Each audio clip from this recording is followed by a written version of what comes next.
എൻ്റെ കഴിഞ്ഞ വീഡിയോയുടെ ചുവട്ടിൽ ഒരു സ്നേഹിതൻ വന്നിട്ട് മൽക്കി സദേക്കിനെ പറ്റി ഒരു വീഡിയോ ചെയ്യാമെന്ന് ചോദിച്ചിരുന്നു. സന്തോഷമാണ് ചെയ്യുന്നതിന്. അത് മാത്രമല്ല, വേറെ ആൾക്കാർ ചോദ്യം ചോദിച്ചു, അതൊക്കെ പറയാൻ ആഗ്രഹമുണ്ട്. കഴിയുന്നിടത്തോളം സമയം കിട്ടത്തോളം എല്ലാം പറയാം. ആരുടെയും ചോദ്യങ്ങൾ ഇഗ്നോർ ചെയ്യത്തില്ല. ചില ചോദ്യങ്ങൾ നമുക്ക് പബ്ലിക്കായിട്ട് പറയാൻ പറ്റാത്ത കാര്യങ്ങളാണ്. അതിനകത്ത് ആൻസറിൽ ഒരു സെൻസിറ്റിവിറ്റി ഉണ്ട്. അപ്പോൾ ചില ആളുകളെ അത് കണ്ടമാനം തെറ്റിദ്ധരിപ്പിക്കുക. അവരൊരു പക്ഷേ നമ്മൾ അവരുടെ മതവികാരം വ്രണപ്പെടുത്തുന്ന രീതിയിലാണ് നമ്മൾ സംസാരിച്ചതെന്നൊക്കെ ഒരു വ്യാഖ്യാനം ഉണ്ടാകും. നമ്മൾ ക്രിസ്ത്യൻസ് എലീറ്റ് എന്നൊക്കെ ഒരു പിന്നെ ഇതിന് ചാനലിന് പേരിട്ടിട്ട് ആ പേരിന്റെ മഹത്വം കാണിക്കാത്ത രീതിയിലാണ് വീഡിയോ ചെയ്യുന്നതെന്നൊരു തോന്നൽ ഉണ്ടാക്കാൻ പാടില്ല. അതുകൊണ്ടാണ് ചില കാര്യങ്ങൾ ചെയ്യാൻ പറ്റാത്തത്. അപ്പോൾ തന്നെ അത് പ്രൈവറ്റ് വീഡിയോ ആയിട്ട് ചെയ്ത് വേണ്ടിയവർക്ക് അയച്ചു കൊടുക്കുന്നതിലേക്ക് സന്തോഷമാണ്. അപ്പോൾ അത് പബ്ലിക്കിന് പോകത്തില്ല. നിങ്ങൾ പ്രൈവറ്റായിട്ട് സൂക്ഷിച്ചാൽ മതി. യെസ്, മൽക്കി സദേക്ക് എന്നുള്ളത് നമുക്ക് ഒരുപാട് പേർക്കും ചില ആശയക്കുഴപ്പം ഉണ്ടാകുന്ന ഒരു കാര്യമാണ്. ആശയക്കുഴപ്പം ഉണ്ടാകുന്നതിൻ്റെ ഒരു പ്രധാന കാരണം വിശുദ്ധ വേദോത്സവത്തിൽ വളരെ കുറച്ചേ അതിനെപ്പറ്റി പറഞ്ഞിട്ടുള്ളതുകൊണ്ടാണ്. അതുകൊണ്ട് 3 ഭാഗത്തെ പറഞ്ഞിട്ടുള്ളൂ. ഒന്ന് ഉൽപ്പത്തി പുസ്തകത്തിലും, മറ്റൊന്ന് സങ്കീർത്തനത്തിലും, വേറൊന്ന് ഈ എബ്രായ ലേഖനത്തിലാണ്. അപ്പം കുറച്ചേ ഉള്ളൂ എന്നുള്ളതാണ് അതിൻ്റെ ഒരു കാര്യം. ആ കുറച്ച് പറഞ്ഞിരിക്കുന്നതും തൊടുകുറിയായിട്ട് ചില കാര്യങ്ങൾ പറഞ്ഞങ്ങ് പോവുക, അല്ല അതിൻ്റെ ഒരു ഡീറ്റെയിൽഡ് എക്സ്പ്ലനേഷൻ പോകുന്നില്ല. ഡീറ്റെയിൽഡ് എക്സ്പ്ലനേഷൻ പോകാത്തതിന് 2 കാരണമുണ്ട്. ഒന്ന്, that is not the need of the hour or the necessity of the children of God living in this age. വേദപുസ്തക കാലഘട്ടത്തിൽ ജീവിച്ചിരിക്കുന്ന ആളുകൾക്ക്, വേദപുസ്തക കാലഘട്ടം എന്ന് പറയുമ്പോൾ നമുക്കിങ്ങനെ പറയാമേ, മോശയോടുകൂടി ആണ് വേദപുസ്തകത്തിന്റെ എഴുത്ത് ആരംഭിച്ചത് എന്ന് നമ്മൾ പറയുകയാണെങ്കിൽ അപ്പോൾ വേദപുസ്തക കാലഘട്ടം എന്ന് പറയാം. ഇനി കുറെ കൂടെ പുറകോട്ട് പോയാൽ അബ്രഹാമിനോടുകൂടെ എന്ന് പറയും. കാരണം അബ്രഹാമിനോടുകൂടെയാണ് നമുക്കൊരു ഡേറ്റ് ആൻഡ് ടൈം വെച്ച് എന്തെങ്കിലും പറയാൻ കഴിയത്തുള്ളൂ. അതുവരെ നമുക്ക് അതിനെന്താ പറയണ്ടേ, ഒരു ഹിസ്റ്റോറിക്കൽ പീരീഡ് എന്നില്ല, പ്രീ ഹിസ്റ്റോറിക്കൽ പീരീഡ് എന്ന് തന്നെ പറയേണ്ടി വരും. കാരണം നമുക്ക് അസ്യൂം ചെയ്യാനേ പറ്റത്തുള്ളൂ, വ്യക്തമായിട്ടൊന്നും പറയാൻ പറ്റത്തില്ല. അതുകൊണ്ട് അത് പ്രീ ഹിസ്റ്റോറിക് ടൈമാണ്. അപ്പോൾ വേദപുസ്തക കാലഘട്ടം എന്ന് പറയുമ്പോൾ അബ്രഹാമിക് ടൈം എന്ന് പറഞ്ഞാലും തെറ്റില്ല. പക്ഷെ പ്രിസൈസ് ആയിട്ട് പറഞ്ഞാൽ അത് മോശയുടെ കാലം മുതലാണ് അബ്രഹാമിക് ടൈം, ബിബ്ലിക്കൽ ടൈം. ആ ബിബ്ലിക്കൽ ടൈമിൽ വേദപുസ്തക കാലഘട്ടത്തിൽ ജീവിച്ചിരിക്കുന്ന ആളുകൾക്ക് ഏറ്റവും അനിവാര്യമായ ഇൻഫർമേഷൻ ഉണ്ട്. അനിവാര്യമായ ആ ഇൻഫർമേഷൻ മാത്രമേ വിശുദ്ധ വേദപുസ്തകത്തിൽ പറയുന്നുള്ളൂ. അനിവാര്യമല്ലാത്ത ഒരുപാട് ഇൻഫർമേഷൻ എന്ന് പറഞ്ഞാൽ ഒരു 99% വേദപുസ്തകത്തിൽ പറയണം നമ്മൾ വിചാരിക്കുന്ന ഇൻഫർമേഷൻ ബൈബിളിലില്ല. ഒരു 1% മാത്രമേ ഉള്ളൂ. അതാണ് വേദപുസ്തകത്തിന്റെ പ്രത്യേക കാര്യം. പറയുമ്പോൾ നമുക്കിത് ഇന്നവിറ്റബിൾ ആണ്. ഈ നോളജ് ഇല്ല എന്നുള്ളതുകൊണ്ട് നമുക്കൊരു തകരാറുണ്ടാകുമോ? അങ്ങനെയുള്ള കാര്യങ്ങളെ ഫോക്കസ് ചെയ്യും. അതല്ല എങ്കിൽ വിട്ടുകളയുകയും ചെയ്യാം. അല്ലേയുള്ള കുഴപ്പം എന്താ? ഈ വേദപുസ്തകം എന്ന് പറയുന്നത് എങ്ങനെയായിരിക്കും? ഈ decline and fall of Roman empire എന്ന പ്രസിദ്ധമായ പുസ്തകം ഉണ്ടല്ലോ, വേൾഡ് ഹിന്ദുവിൽ എഴുതപ്പെട്ട ഏറ്റവും വലിയ പുസ്തകം. അതുപോലെ ഇരിക്കും. ആർക്കും കൊണ്ടു നടക്കാനും വായിക്കാനും നോക്കത്തില്ല. അല്ലെങ്കിൽ അർണോൾഡ് ടോയിൻബിയുടെ സ്റ്റോറി ഓഫ് സിവിലൈസേഷൻ പോലെ ഇരിക്കും. എവിടെ കൊണ്ടു നടക്കാൻ, ആർക്ക് വായിക്കാൻ? അതുകൊണ്ട് ബൈബിൾ നമുക്ക് കുറച്ച് കാര്യങ്ങൾ തരുന്നുള്ളൂ. ഇനി വേറൊരു കാര്യം, ഇനി അതിനെപ്പറ്റി നമുക്ക് അറിയണമോ? അറിയുന്നതുകൊണ്ട് ഒരിക്കലും തെറ്റില്ല. ആ അറിവ് ഒരിക്കലും നമ്മൾ തെറ്റിലേക്ക് നയിക്കത്തില്ല. പക്ഷെ അത് ഒരു റൈറ്റ് നോളജ് ആയിരിക്കണം. അങ്ങനെ വരുമ്പോൾ ഞാൻ ഇത്തരം കാര്യങ്ങളെ പറ്റി പറഞ്ഞാൽ ഞാൻ എക്സ്ട്രാ ബിബ്ലിക്കൽ സോഴ്സസ് ഉപയോഗിക്കും. അപ്പോൾ എക്സ്ട്രാ ബിബ്ലിക്കൽ സോഴ്സ് ഉപയോഗിക്കുമ്പോൾ തീർച്ചയായിട്ടും എന്താണ് ഉപയോഗിക്കുന്ന എക്സ്ട്രാ ബിബ്ലിക്കൽ സോഴ്സ് എന്ന് പറയും. അത് കൂടുതലും ജൂയിഷ് മെറ്റീരിയലാണ്. കൂടുതലും എക്സ്ക്ലൂസീവ്ലി ജൂയിഷ് മെറ്റീരിയൽസ് മാത്രമാണ്. ജൂയിഷ് മെറ്റീരിയൽസിൽ ഒന്ന് തൽമൂദുകൾ. എസ്പെഷ്യലി ഇത് പറഞ്ഞിരിക്കുന്നത് ബാബിലോൺ തൽമൂദിലാണ്. ബാബിലോൺ തൽമൂദ് അതാണ് ഏറ്റവും പ്രധാനപ്പെട്ട ഒരു മെറ്റീരിയൽ. രണ്ടാമത് ഈ വിഷയത്തെ പറ്റി നല്ലതുപോലെ റിസർച്ച് ചെയ്ത എൻ്റെ ഒരു പ്രൊഫസറുണ്ട്. She was the professor and head of the department of Old Testament in Cambridge, Margaret Barker. Margaret ബാർക്കറുടെ റിസർച്ച് പുസ്തകങ്ങളാണ്, റിസർച്ചാണ് അതിൻ്റെ ഏറ്റവും നല്ല എക്സാമ്പിൾസ്. പെർഫെക്റ്റ് ആണ്, അബ്സല്യൂട്ട്ലി പെർഫെക്റ്റ് ആണ്. അപ്പം ഇനി നമുക്ക് വിഷയത്തിൽ കിടക്കാം. മൽക്കീസദേക്ക് എന്ന് പറയുന്നത് നമ്മളുടെ 66 പുസ്തകത്തിൽ വളരെ ലിമിറ്റഡ് ആയിട്ട് പറഞ്ഞിരിക്കുന്നതും അപ്പോൾ തന്നെ ജൂയിഷ് റൈറ്റിംഗ്സിൽ എലാബറേറ്റ് ആയിട്ട് പറഞ്ഞിരിക്കുന്ന ഒരു ക്യാരക്ടറാണ്. ഒന്നാമത്തെ കാര്യം, ഈ മൽക്കീസദേക്കിനെ പറ്റി മനസ്സിലാക്കണമെങ്കിൽ എക്സ്ട്രാ ബിബ്ലിക്കലായ ഒരുപാട് ഇൻഫർമേഷൻ നമ്മൾ ഗാദർ ചെയ്യണം. ഞാൻ ഗാദർ ചെയ്തിട്ട് അതുമായിട്ട് മാത്രമാണ് മൽക്കീസദേക്ക് കണക്റ്റഡ്. എക്സ്ട്രാ ബിബ്ലിക്കൽ ഇൻഫർമേഷനുമായിട്ടാണ് കണക്ട് ചെയ്തിരിക്കുന്നത്. അപ്പോൾ എക്സ്ട്രാ ബിബ്ലിക്കൽ ഇൻഫർമേഷൻ നമ്മളെ സംബന്ധിച്ചാൽ പലപ്പോഴും ചിലപ്പോൾ പെട്ടെന്ന് അങ്ങോട്ട് വിശ്വസിക്കാൻ കഴിയത്തില്ല. പെട്ടെന്ന് നമുക്കൊരു തോന്നി ചിലപ്പോൾ എനിക്ക് ഈസ് ദിസ് ബാബു ജോൺ മിസ്ഗൈഡിങ്. അതുകൊണ്ടാണ് പലപ്പോഴും ഇത്തരം കാര്യങ്ങൾ ഞാൻ പറയാത്തത് കേട്ടോ. കാര്യം ആദ്യം ഉണ്ടാകുന്ന ധാരണ ബാബു ജോൺ ഈസ് മിസ്ഗൈഡിങ് എന്നാണ്. എൻ്റെ പേർപ്പസ് എന്തുവാ? റൈറ്റ് വേയിൽ ഗൈഡ് ചെയ്യാനാണ്. എന്നിട്ട് ഞാൻ തന്നെ മിസ്ഗൈഡ് ചെയ്യുമെന്ന് പറഞ്ഞാൽ പിന്നെ വീഡിയോ ചെയ്യാതിരിക്കല്ലോ നല്ലത്. അപ്പൊ നമുക്ക് ഒന്നാമത്തെ എക്സ്ട്രാ ബിബ്ലിക്കൽ സോഴ്സ് പറയാൻ പോണേ. In heaven there is a temple of God. ദൈവത്തിൻ്റെ ഒരു ആലയമുണ്ട്. ആ ആലയത്തിന് ഒരു യാഗപീഠമുണ്ട്. ആ ആലയത്തില് ഒരു ധൂപപീഠവുമുണ്ട്. കൃപാസനവുമുണ്ട് ആലയത്തിൽ. ഇതൊക്കെയുള്ള ഒരു ആലയം, ദൈവാലയം സ്വർഗത്തിലുണ്ട്. അതിൻ്റെ സ്കെച്ച് വെച്ച്, അതിൻ്റെ മോഡൽ വെച്ച് ദൈവം ഒരു സമാഗമന കൂടാരം പണിയുന്നതിന് മോശയ്ക്ക് പർവ്വതത്തിൽ മാതൃക കാണിച്ചു കൊടുത്തു, സ്കെച്ചസ് വരച്ചു കൊടുത്തു. മോശ എന്നിട്ട് ഇതുപോലെ ഉണ്ടാക്കുക. ഉണ്ടാക്കുമ്പോൾ മോശയുടെ ആ കമ്പൽഷൻ എന്നറിയാം, മോശയുടെ പേരുള്ള നിർബന്ധം എന്തെന്നറിയാമോ? മോശ വലിയ ആർക്കിടെക്റ്റാണ് എന്ന് പറഞ്ഞാൽ ഇന്ന് മനുഷ്യൻ നിർമ്മിക്കാൻ കഴിയാത്തതാണല്ലോ പിരമിഡ്സ്. പിരമിഡിന്റെ സ്ട്രക്ചറൽ കൊഹീറൻസ് അറിയാവുന്ന ആളാണ് മോശ. നിങ്ങൾ എനിക്കെങ്ങനെ അറിയാവുന്നു? മോശ മിസ്രൈമിലെ സകല ജ്ഞാനത്തിലും നിപുണനായിരുന്നു എന്നാണ്. അപ്പോൾ ഈ ആർക്കിടെക്ചർ സ്കിൽ മാറ്റി വെച്ചതെന്ന് അതിൻ്റെ അർത്ഥം അല്ലല്ലോ. ആ മോശയ്ക്ക് ഒരു എക്സലന്റ് ആയ ഒരു സമാഗമന കൂടാരം പണിയാൻ അറിയാം. ദൈവം പറഞ്ഞു വേണ്ട, അത് നിന്റെ മോഡലായിപ്പോ, ഞാൻ പറയുമ്പോൾ പണിയാണ്. പർവ്വതത്തിൽ സ്കെച്ചസ് കൊടുത്തു. മോശ എന്നിട്ട് ഈ സമാഗമന കൂടാരം പണിയുമ്പോൾ ഓരോ പാർട്ട് പണിയുമ്പോഴും മോശയുടെ കൺസേൺ ഇതാ, പർവ്വതത്തിൽ കാണിച്ചതുപോലെയാണോ? എന്റെ 14 times 14 പ്രാവശ്യം ആവർത്തിച്ച് പറയുക, പർവ്വതത്തിൽ ദൈവം കാണിച്ച മാതൃക പോലെ തന്നെ. അപ്പോൾ സ്വർഗത്തിൽ ഒരു ആലയമുണ്ട്. നെക്സ്റ്റ് തിങ്, ഈ ആലയത്തിൽ മഹാപുരോഹിതൻ ഉണ്ടായിരിക്കണം. ആലയത്തിൽ മഹാപുരോഹിതൻ ഉണ്ടായിരിക്കണം. ആ മഹാപുരോഹിതന് ഒരു പ്രീസ്റ്റ്ലി ഓർഡർ ഉണ്ടായിരിക്കണം. He should have a priestly order. അപ്പൊ ഒന്ന്, ഈ മഹാപുരോഹിതന്റെ പേരാണ് മൽക്കീസദേക്ക് എന്ന്. അത് സ്വർഗത്തിലായതുകൊണ്ട്, അവിടെ ജനനവും മരണവും ഇല്ലാത്തതുകൊണ്ട് ഈ മൽക്കീസദേക്കിന് ജീവാരംഭവും ജീവാവസാനവും ഇല്ല. 2, മാതാപിതാക്കന്മാരും സഹോദരങ്ങളും ഇല്ല. 3, പിന്നെ ആരോട് തുല്യനാ? ദൈവപുത്രനോട് തുല്യനാണ്. അതാണ് മൽക്കീസദേക്കിനെ പറ്റിയുള്ള വിവരണം എബ്രായ ലേഖനത്തിലെ. അപ്പം ആരാണ് മൽക്കീസദേക്ക്? Is A priest. എന്താ ആ പ്രീസ്റ്റ്ലി ഓർഡറിന്റെ പ്രത്യേകത?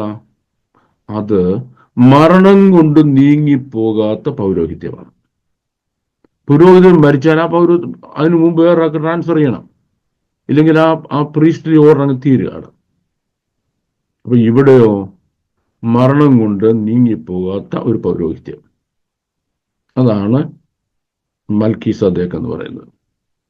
ഇനി നമുക്ക് താഴെഭൂമി, ഇപ്പൊ നമ്മൾ സ്വർഗത്തിലായിരുന്നല്ലേ, നമുക്ക് താഴെഭൂമിയിലോട്ട് വരാം. ദൈവം ഭൂമിയെ സൃഷ്ടിച്ചു, ആദാമിനെ സൃഷ്ടിച്ചു. ആദ്യം കഴിയുന്നതിന് മുൻപ് ഭൂമി അവരിൽ നഷ്ടമായി. നഷ്ടമായി പിന്നെ അവർ ജനപ്പെരുപ്പമുള്ളവരായിട്ട് വരികയാണ്. കാരണം അവിടെ പറഞ്ഞിരിക്കുന്നത് now go and multiply and fill the earth എന്നാണ് അല്ലേ. പോയി സന്താനപുഷ്ടിയുള്ളവരായി ഭൂമിയെ നിറക്കി എന്നാണ് പറഞ്ഞത്. അപ്പോ ഇനി രണ്ട് കാര്യങ്ങൾ സ്വാഭാവികമാണ്. ഒന്നാമത്തെ കാര്യം എന്ന് പറയുന്നത്, ഭൂമി മനുഷ്യൻ പെരുകി വരുമ്പോൾ ഈ ഭൂമിയെ നശിപ്പിക്കുക, മനുഷ്യനെ മുച്ചൂട് നശിപ്പിക്കുക, അങ്ങനെ മനുഷ്യൻ ഭൂമിയിൽ ഇല്ലാതാകണം. അതാണ് ആദാമിനെ അവയെയും അവരെ അനുസരണക്കേടിലേക്ക് നയിച്ച സാത്താന്റെ അടുത്ത പർപ്പസ് അല്ലേ. അപ്പം അവൻ ഈ ഭൂമിയിൽ ഈ പ്രപഞ്ചത്തിൽ ഊടാടി സഞ്ചരിച്ചുകൊണ്ടിരിക്കുക.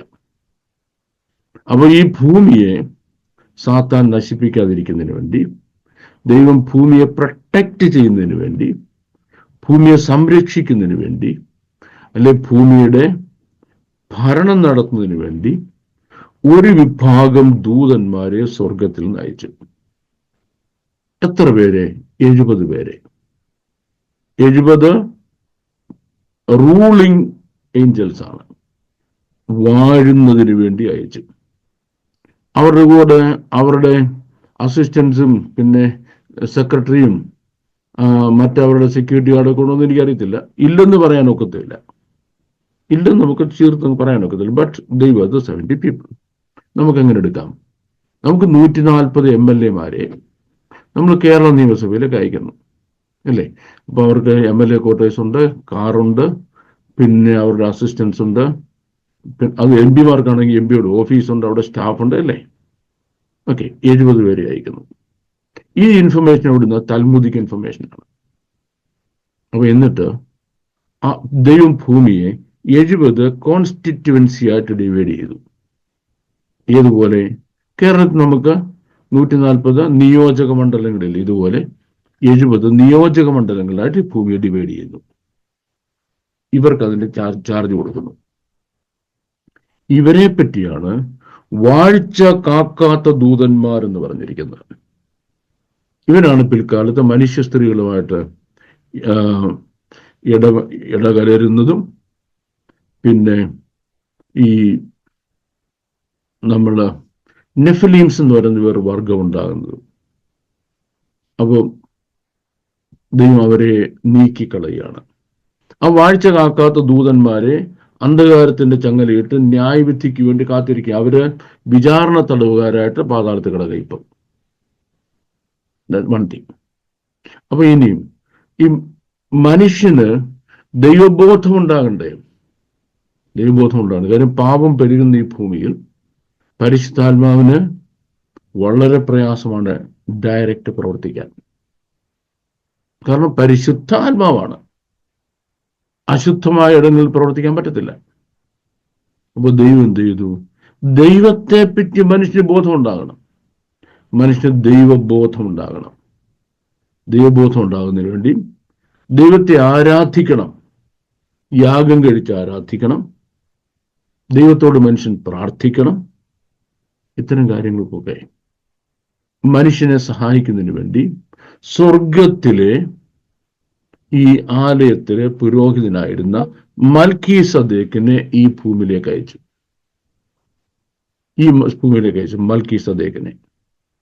മൽക്കീസദേക്കിന്റെ പേർപ്പസ് എന്താണ്? മനുഷ്യനെ ദൈവത്തിന്റെ വഴികളെ പറഞ്ഞു കൊടുക്കുക, ദൈവത്തിങ്കിലേക്ക് മനുഷ്യനെ ധ്യാൻ ചെയ്യുക. അപ്പോ ഈ മൽക്കീസദേക്കിനെ നമ്മൾ ആദ്യം കാണുന്നത് എവിടെയാണ്? അബ്രഹാം യുദ്ധം കഴിഞ്ഞു വരുമ്പോ അബ്രഹാമിനെ എതിരേൽപ്പാൻ അപ്പവും വെള്ളവുമായിട്ട് വരികയാണ് അല്ലേ, മൽക്കീസദേക്ക്. അവിടെയാണ് നമ്മൾ മൽക്കീസദേക്കിനെ കാണുന്നത്. ഇനി നമ്മൾ ഈ മൽക്കീസദേക്ക് ഈ പ്രവൃത്തി തുടർമാനമായിട്ട് ചെയ്തുകൊണ്ടിരുന്നു. ആളുകളെ ദൈവത്തിങ്കിലേക്ക് തിരിക്കുക, ദൈവത്തെ ആരാധിക്കാൻ പഠിപ്പിക്കുക, ദൈവത്തോട് പ്രാർത്ഥിക്കാൻ പഠിപ്പിക്കുക. ഇതൊക്കെ അപ്പൊ എന്തെന്നറിയാമോ? സിലക്റ്റഡ് ആയ ആളുകളെ, ഇപ്പം എലിവേറ്റഡ് ആയ സെൻസ് ഉള്ള ആളുകളോട് പറയാൻ പറ്റത്തുള്ളൂ. ഇപ്പൊ ഞാൻ നിങ്ങളോട് പറഞ്ഞില്ല, നമ്മുടെ ഈ വീഡിയോയിൽ തന്നെ എല്ലാ കാര്യങ്ങളിലും മറുപടി പറയാത്തത് ചില ആളുകളെ അത് ആശയക്കുഴപ്പത്തിലാക്കും. അവർ ആ വിഷയത്തെപ്പറ്റി അവർ ആ ലെവലിൽ ഉയർന്നിട്ടില്ല. നമുക്കെങ്ങനെ പറയാം? ഐൻസ്റ്റീൻ്റെ തിയറി ഓഫ് റിലേറ്റിവിറ്റി കൊണ്ടുവന്ന് 1ാം ക്ലാസ്സിൽ പഠിപ്പിച്ച കുഞ്ഞുങ്ങളുടെ സ്ഥിതി എന്തുവാ ആലോചിച്ച് നോക്കി. അതുകൊണ്ട് തിയറി റിലേറ്റിവിറ്റി അവർ പഠിക്കേണ്ടെന്നല്ല, ആ ലെവലിലേക്ക് അവർ എലിവേറ്റ് ചെയ്യപ്പെടുന്ന സമയത്ത് പഠിക്കണം. ഇപ്പോൾ വേണ്ടെന്നല്ല ഉള്ളൂ. അപ്പോൾ തന്നെ എല്ലാ കാലത്തും എലീറ്റായ ഒരു ക്ലാസ് ആളുകൾ ഭൂമിയിൽ ഉണ്ടായിരുന്നു. എല്ലാ കാലത്തും ഉണ്ടായിരുന്നു എലീറ്റായ ഒരു ക്ലാസ് ഉണ്ടായിരുന്നു. അങ്ങനെയുള്ള ആളുകളെ കണ്ടിട്ട് അവരെ ഈ കാര്യം പഠിപ്പിച്ചു കൊടുക്കും. ഉള്ള പ്രയോജനം എന്താണ്? അവരിൽ കൂടെ മനുഷ്യന് യഥാർത്ഥ ദൈവബോധം ഉണ്ടായിക്കൊണ്ടിരുന്നു. ഞാൻ 2 ഉദാഹരണങ്ങളോട് പറഞ്ഞിട്ട് മുൻപോട്ട് പോവാം. ഒരു ഉദാഹരണം, മോശയുടെ അമ്മായപ്പനായ ഇത്രോവ് യഹൂദനല്ലായിരുന്നു. നമുക്കറിയാം യഹൂദനല്ലായിരുന്നു. താൻ പക്ഷേ ദൈവത്തിന്റെ പുരോഹിതനായിരുന്നു. ഇദ്ദേഹത്തെ ആരാ പുരോഹിതനാക്കിയത്? That's a question. ഇദ്ദേഹത്തെ ആരാ പുരോഹിതനാക്കിയത്? ഇദ്ദേഹത്തെ പറ്റിയുള്ള ഡിസ്ക്രിപ്ഷനും ടൽമുദിക് ഇൻഫർമേഷനാണ്. കാരണം മൽക്കീസദേക്ക് ഇദ്ദേഹത്തിന് പ്രത്യക്ഷനായി ഏകസത്യതയുമുണ്ട് എന്ന് പറയുകയും ചെയ്ത് ഇദ്ദേഹത്തെ ഏകസത്യദൈവത്തെ ആരാധിക്കുന്ന ആരാധനക്കാരനായി പുരോഹിതനാക്കി മാറ്റിയിരുന്നു. ഇനിയും നമുക്ക് പെട്ടെന്ന് വിശ്വസിക്കാൻ കഴിയാത്ത ചില കാര്യങ്ങൾ ഇന്നത്തെ ആഡ് പലപ്പോഴും ഞാൻ ഈ വീഡിയോയിൽ ഇത്തരം കാര്യങ്ങൾ പറയാൻ ഇഷ്ടപ്പെടുന്നില്ല. കാരണം ഒരുപാട് ആളുകൾക്ക് വലിയ ആശയക്കുഴപ്പമുണ്ടാകും. അതുകൊണ്ടാണ് പറയാത്തത്. ഇപ്പം എന്നാലും നിങ്ങൾക്ക് ആശയക്കുഴപ്പം ഉണ്ടായാലും 1-2 പേർക്കെങ്കിലും പ്രയോജനം ഉണ്ടാകും എന്നുള്ള അർത്ഥത്തിൽ ഞാൻ പറയാൻ പോകാം. അബ്രഹാമിനെ എതിരേക്കാൻ മൽക്കീസദേക്ക് വന്നല്ലോ.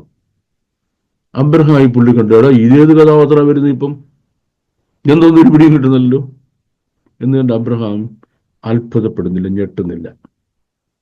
എന്താ എൻ്റെ അർത്ഥം?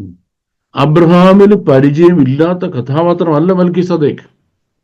നൗ ദ ക്വസ്റ്റ്യൻ, അബ്രഹാമിന് എങ്ങനെയാണ് മൽക്കീസദേക്കിനെ അറിയാവുന്നത്? It's A question. നമ്മൾ വായിക്കാത്ത, ഒരുപക്ഷെ നിങ്ങൾ ആരും ഇത് എൻ്റെ ഈ കേൾക്കുന്ന കേൾക്കാർ ഒരു വലിയ ശതമാനം ആളുകൾ ഇതുവരെ വായിച്ചിട്ടില്ലാത്ത കാര്യങ്ങൾ അതിന് പറയാൻ പോകുന്നത്. ജൂവിഷ് ക്രോണിക്കിൾസ് അതിനെപ്പറ്റി പറയുന്നുണ്ട്. ജൂവിഷ് ക്രോണിക്കിൾസ് അതിനെപ്പറ്റി പറയുന്നത്, ഈ ജൂവിഷ് ക്രോണിക്കിൾസ് എന്ന് പറഞ്ഞാൽ അവൈലബിളായ മെറ്റീരിയൽ കേട്ടോ. ജൂവിഷ് ക്രോണിക്കിൾസ് അതിനെപ്പറ്റി പറയുന്നത്, അബ്രഹാം കൽദയരുടെ പട്ടണമായ ഊരിൽ താമസിക്കുന്ന കാലത്ത് അത് മുഴുവൻ വിഗ്രഹാരാധനയാണ്. വിഗ്രഹം ഉണ്ടാക്കി വിൽക്കുക ഇവരുടെ കുടുംബത്തില്ല, മുഴുവൻ വിഗ്രഹാരാധികളാണ്. ആ കാലത്ത് ദൈവത്തിന്റെ ദൂതന്മാർ അബ്രഹാമിന്റെ വീട്ടിൽ വരികയും ഇത് ചെയ്യരുതെന്ന് പറഞ്ഞ് ഏകസത്യ ദൈവാരാധനയിലേക്ക് അബ്രഹാത്തെ തിരിക്കുകയും ചെയ്തു. അങ്ങനെ ചെയ്തത് കൊണ്ട് അബ്രഹാം വിഗ്രഹാരാധനയ്ക്ക് തയ്യാറായില്ലെന്നും അവിടെ പ്രതീക്ഷിച്ച വലിയ വിഗ്രഹത്തെ അവരുടെ ഉത്സവ ദിവസം അബ്രഹാം വീണ്ടും നമസ്കരിക്കാഞ്ഞതുകൊണ്ട് ആ നാട് നടപ്പായ അവരുടെ മതത്തിന്റെ ശിക്ഷയായ തീയിലിട്ട് ചുട്ടുകളയണം എന്ന് അബ്രഹാമിനെതിരായിട്ട് ശിക്ഷ നടപ്പാക്കാൻ അബ്രഹാമിന്റെ പിതാവിനായ തേറഹിനോട് തന്നെ ആവശ്യപ്പെടുകയും പട്ടണവാസികൾ മുഴുവൻ നിൽക്കെ തീക്കുണ്ട ഒരുക്കി പിതാവ് തന്നെ അബ്രഹാമിനെ വിധിക്കുകയും അവർ തീക്കുണ്ടയിൽ എറിയുകയും ചെയ്തെന്നും ആ തീക്കകത്ത് ദൂതൻ ഇറങ്ങി അബ്രഹാമിനെ വിടുവിച്ചത് കൊണ്ട് അബ്രഹാമിന് ഒരു കുഴപ്പം പറ്റാതെ പുറത്തു വന്നെന്നും ജൂവിഷ് ക്രോണിക്കിൾസിലെ ഇൻഫർമേഷനാണ്. അപ്പൊ നോക്കിക്കോണേ, അത് അപ്പൊ പിന്നെ ദൈവം അബ്രഹാമിനോട് ഇവിടെ നിൽക്കണ്ട, നോ യു കാൺട്ട്, ഇവിടെ നിന്ന് വിട്ടോ, ഞാൻ വേറൊരു ദേശത്തിനെ കൊണ്ടുപോകാമെന്ന് പറഞ്ഞു, കാണിക്കാമെന്ന് പറഞ്ഞു. എന്തിനാ അബ്രഹാമിന്റെ പിതാവായ തേരഹം കൂടെ തിരിച്ചത്? എന്തിനാ സഹോദരൻ പുത്രനും കൂടെ തിരിച്ചത്? എന്താണ് റീസൺ? ഇത്രയേ ഉള്ളൂ. അവർക്കറിയാം അബ്രഹാമിന്റെ ദൈവമായ ശരിയായ ദൈവം ഇതൊക്കെ വിഗ്രഹങ്ങളാണ് എന്ന് മനസ്സിലായി. അവരും കൂടെ തിരിച്ചു. പക്ഷെങ്കിൽ അബ്രഹാമിന് ലഭിച്ച ദൈവിക ഇടപെടലുകൾ അവർക്കില്ല അറിഞ്ഞതുകൊണ്ട് അവർക്ക് ഒരെക്സ്റ്റെന്റ് വരെ വരാൻ കഴിഞ്ഞുള്ളൂ, പിന്നെ അവർക്ക് വരാൻ കഴിഞ്ഞില്ല. Okay, now we are coming to ഇത് ജൂവിഷ് ക്രോണിക്കിൾസിലുണ്ടെന്ന് ഞാൻ പറഞ്ഞു. ഇത് യഹൂദന്മാരുടെ ജൂവിഷ് ട്രഡീഷൻസിൽ വ്യാപകമായി പറഞ്ഞ് കുഞ്ഞുങ്ങളെ പഠിപ്പിക്കുന്ന കാര്യമാണ്. യഹൂദ ജാതിക്ക് അവരുടെ ദൈവത്തെപ്പറ്റി അവരോടുള്ള ദൈവീക ഇടപെടലുകളെ പറ്റിയും നമ്മുടെ ഈ പഴയ നിയമം എന്ന് പറയുന്ന പുസ്തകം ഉണ്ടല്ലോ, അതിൽ പറഞ്ഞിരിക്കൽ ഒരുപാട് കൂടുതൽ കാര്യങ്ങൾ അറിയാം. അതവരെന്ത് ചെയ്യുന്നത്, അവർ തലമുറയായി വായുമൊഴിയായിട്ട് ഇങ്ങനെ അവർ ട്രാൻസ്ഫർ ചെയ്യാണ്. അതായിരുന്നു അവരുടെ കൽപ്പന. ട്രാൻസ്ഫർ ചെയ്തുകൊണ്ടേയിരിക്കണം, അപ്പൻ്റെ ജോലിയാണ് മക്കളോട് ഇങ്ങനെ പറഞ്ഞുകൊണ്ടിരിക്കണം എന്നുള്ളത്. അപ്പൊ അവർക്കതറിയാം. ഇതെല്ലാം എഴുതി വെച്ചിട്ടില്ല. അതുകൊണ്ട് റിട്ടൺ തോറ എന്നും ഓറൽ തോറ എന്നും 2 തോറയുണ്ട്. റിട്ടൺ തോറ എന്ന് പറയുന്നത് നമ്മുടെ ഉൽപ്പത്തി പുറപ്പാട്, ലേവ്യ, സംഖ്യ, ആവർത്തനം. പക്ഷെങ്കിൽ അതിന്റെ എത്രയോ ഇരട്ടിയാണ് ഓറൽ തോറ എന്ന് പറയുന്നത്. ആ ഓറൽ തോറ ഒരു വലിയ ഭാഗം എഴുതപ്പെട്ടു. അതാണ് പിന്നെ തൽമുദുകളായി മാറുന്നത്, ഞാൻ പറഞ്ഞത്. ഇനി നമ്മൾ പറഞ്ഞ വിഷയത്തിലേക്ക് വരാം.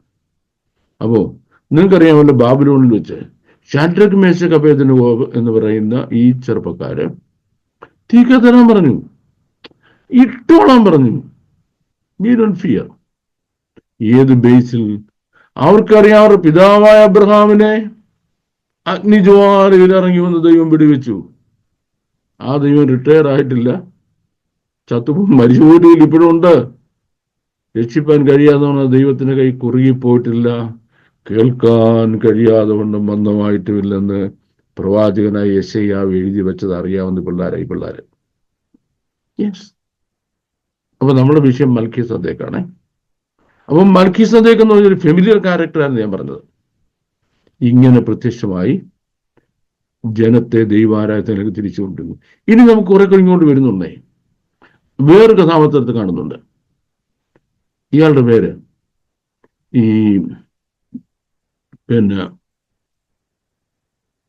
ഒരു ജാതീയ പുരോഹിതനായിരുന്നു. ഇസ്രായേലിനെ ശപിക്കുന്നതിന് വേണ്ടി പണം കൊടുത്ത് കൊണ്ടുവന്ന മനുഷ്യനാണ്. ഇയാൾ എങ്ങനെയാണ് ബിലയാം? ഇയാൾ എങ്ങനെയാണ് ദൈവമായിട്ട് സംസാരിക്കുന്നത്?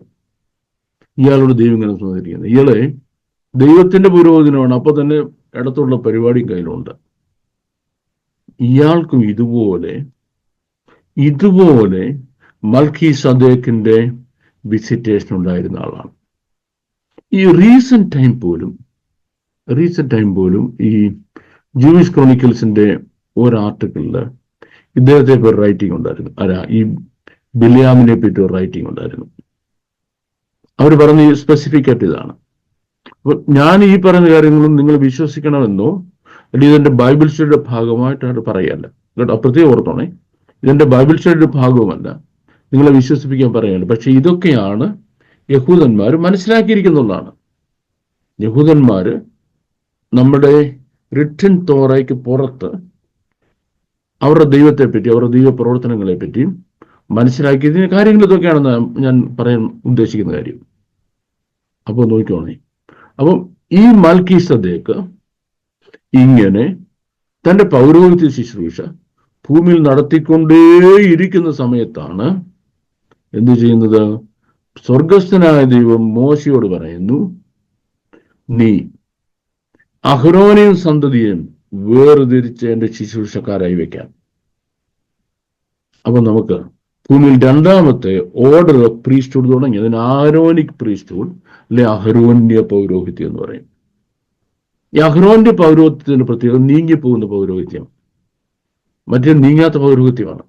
ഈ നീങ്ങിപ്പോകുന്ന പൗരോഹിത്യം എപ്പോഴൊക്കെയാണ് നീങ്ങിപ്പോകുന്നത്? ഒന്ന്, നിലവിലിരിക്കുന്ന മഹാപുരോഹിതൻ അടുത്ത മഹാപുരോഹിതനെ അഭിഷേകം ചെയ്ത് ചുമതല ഏൽപ്പിക്കുന്നതിന് മുമ്പ് മരിച്ചു പോയാൽ there is a likelihood. അപ്പൊ എന്തെന്നറിയാമോ? എപ്പോഴും ആദ്യം മുതലേ ഒരു അസിസ്റ്റന്റിനെ കൂടെ നിർത്തും. ഏതെങ്കിലും കാരണവശാൽ നിലവിലിരിക്കുന്ന മഹാപുരോഹിതൻ പെട്ടെന്ന് മരിച്ചാൽ തന്നെ, ഇപ്പൊ ശുശ്രൂഷയ്ക്ക് അകത്ത് കയറുമ്പോൾ, കൃപാസനത്തിനകത്ത് കയറുമ്പോൾ there is a likelihood that he could die. അങ്ങനെ ഉണ്ടായാൽ പുരോഹിതൻ ഉണ്ടാകാതിരിക്കാനാണ് സെക്കൻഡ്. അതൊന്ന്. 2ാമത്തെ കണ്ടീഷൻ, 2 നിബന്ധനകൾ പറഞ്ഞു. നിലവിലിരിക്കുന്ന മഹാപുരോഹിതൻ തൻ്റെ മുടി വലിച്ചു പറിക്കുകയോ വസ്ത്രം കീറുകയോ ചെയ്യരുത്. എന്ന് പറഞ്ഞ അർത്ഥം എന്താ? അത് ചെയ്താൽ പ്രീസ്റ്റ്ഹുഡ് പിന്നെ ഫിനിഷ്. പിന്നില്ല. പ്രീസ്റ്റ്ഹുഡ് അഹ്റോനിക് പ്രീസ്റ്റ്ഹുഡ് പിന്നില്ല, ഫിനിഷ്. ഇതിൽ ഇനി വേറൊരു കാര്യം, ഒരു സമയത്ത് രണ്ട് മഹാപുരോഹിതന്മാരെ ഉണ്ടാകരുത്. ഒരു മഹാപുരോഹിതൻ ഫംഗ്ഷൻ ചെയ്യാവും, ഒരു മഹാപുരോഹിതൻ. ഇവിടെ സംഭവിച്ചത്, നമ്മുടെ വാഴ്ത്തപ്പെട്ട കർത്താവിന്റെ ഐഹിക ജീവിതകാലത്ത് രണ്ട് മഹാപുരോഹിതന്മാർ ഒരുപോലെ ഫംഗ്ഷൻ ചെയ്യാണ്. That it self means finish എന്താ. രണ്ടാമത്തെ കാര്യം, കയ്യാപ്പാവാണ് മതകാര്യങ്ങളുടെ മഹാപുരോഹിതൻ. വസ്ത്രം കീറി. കയ്യാപ്പാവ് കീറിയതല്ല, പരിശുദ്ധാത്മാവ് കയ്യാപ്പാവിനെ കൊണ്ട് കീറിപ്പിച്ചതാ. കാരണം ഈ പൗരോഹിത്യത്തിന് 1500 വർഷമായി നീക്കം വരണം. നീക്കം വന്നിട്ട് നീക്കം വരാത്ത ഒരു പൗരോഹിത്യമുണ്ട്, അത് മൽക്കീസദേക്കിന്റെയാണ്. ആ മൽക്കീസദേക്കിന്റെ ക്രമപ്രകാരം ഒരു പുരോഹിതൻ മുന്നോട്ട് വരികയാണ്. എങ്ങനെ? സ്വർഗം മഹാപുരോഹിതനായി അഭിഷേകം ചെയ്ത് മൽക്കീസദേക്കിന്റെ ക്രമപ്രകാരം എന്നേക്കും ജീവിക്കുന്ന മഹാപുരോഹിതൻ, ആകാശത്തൂടി കടന്നുപോയ ശ്രേഷ്ഠ മഹാപുരോഹിതൻ. ആ ശ്രേഷ്ഠ മഹാപുരോഹിതന് ശുശ്രൂഷ ട്രാൻസ്ഫർ ചെയ്യണം. ശുശ്രൂഷ എടുക്കണമെന്നുണ്ടെങ്കിൽ ശുശ്രൂഷ എവിടുന്നാണ് എടുക്കുന്നത്? യാഗം കഴിച്ചോണ്ട് ശുശ്രൂഷ ചെയ്യാനൊക്കെ മഹാപുരോഹിതനാകത്തുള്ളൂ.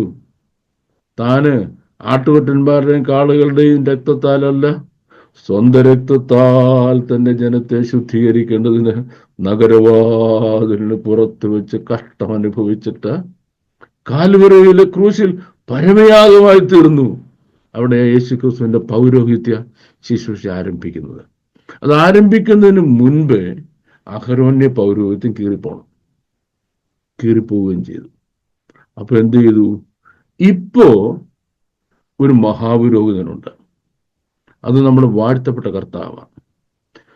സ്വർഗത്തിൽ, ദൈവത്തിന്റെ ആലയത്തിൽ, സ്വർഗത്തെ ആലയത്തിൽ നമുക്ക് വേണ്ടി ഇപ്പോൾ മഹാപുരോഹിതനെ പ്രത്യക്ഷനായിക്കൊണ്ട് നമുക്ക് വേണ്ടി പക്ഷപാതം ചെയ്തുകൊണ്ട് നിൽക്കുകയാണ്. ഇല്ല, നമുക്ക് വേണ്ടി പക്ഷപാതം ചെയ്തുകൊണ്ടിരിക്കുന്നത്. അതുകൊണ്ടാണ് പറഞ്ഞത്, പ്രിയമുള്ളവരെ, നമ്മൾ ആരും ഇനി പാപം ചെയ്യരുത്. ഇനി അഥവാ പാപം ചെയ്താൽ യേശു ക്രിസ്തു എന്ന കാര്യസ്ഥൻ നമുക്ക് വേണ്ടി സ്വർഗത്തിന്റെ പിതാവിന്റെ സന്നിധിയിൽ മധ്യസ്ഥ ചെയ്തുകൊണ്ടിരിക്കുകയാണ് നമ്മുടെ മഹാപുരോഹിതൻ. അപ്പം മൽക്കീസദേക്കിന് എന്ത് സംഭവിച്ചു? That's a question. മൽക്കീസദേക്കിന് ജീവാരംഭമില്ല, ജീവാവസാനം ഇല്ലെന്ന് പറഞ്ഞു. He is to appear here and there, ഭൂമിയിൽ.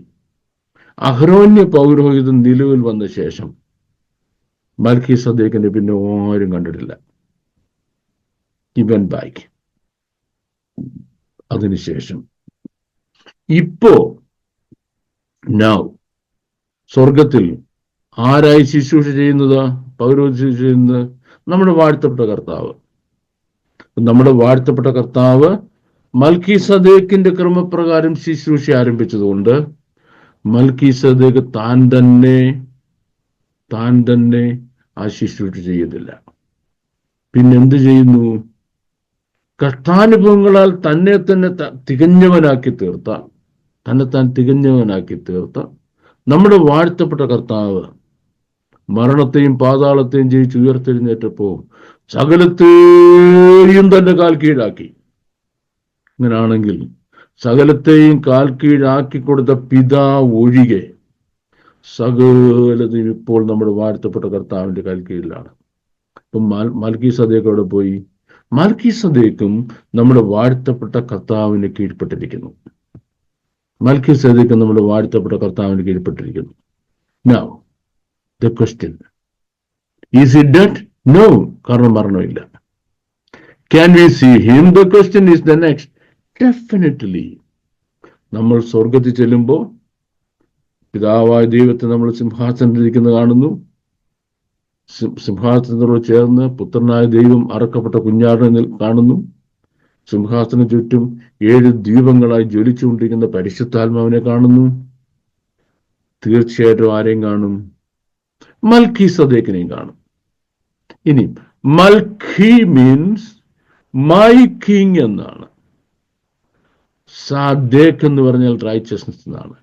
മൽക്കീസദേക്ക് മൈ കിങ് ഓഫ് റൈച്ചസ്നസ്, നീതിയുടെ രാജാവെന്നും ശാലേം രാജാവ് ദ കിങ് ഓഫ് പീസ് എന്നുമാണ് ഈ പേരിന്റെ അർത്ഥം. ശാലേം രാജാവെന്നും പിന്നെ നീതിയുടെ മൈ കിങ് ഓഫ് റൈച്ചസ്നസ്, എൻ്റെ നീതിയുടെ രാജാവ് എന്നുമാണ് ഈ വാക്കിന്റെ അർത്ഥം.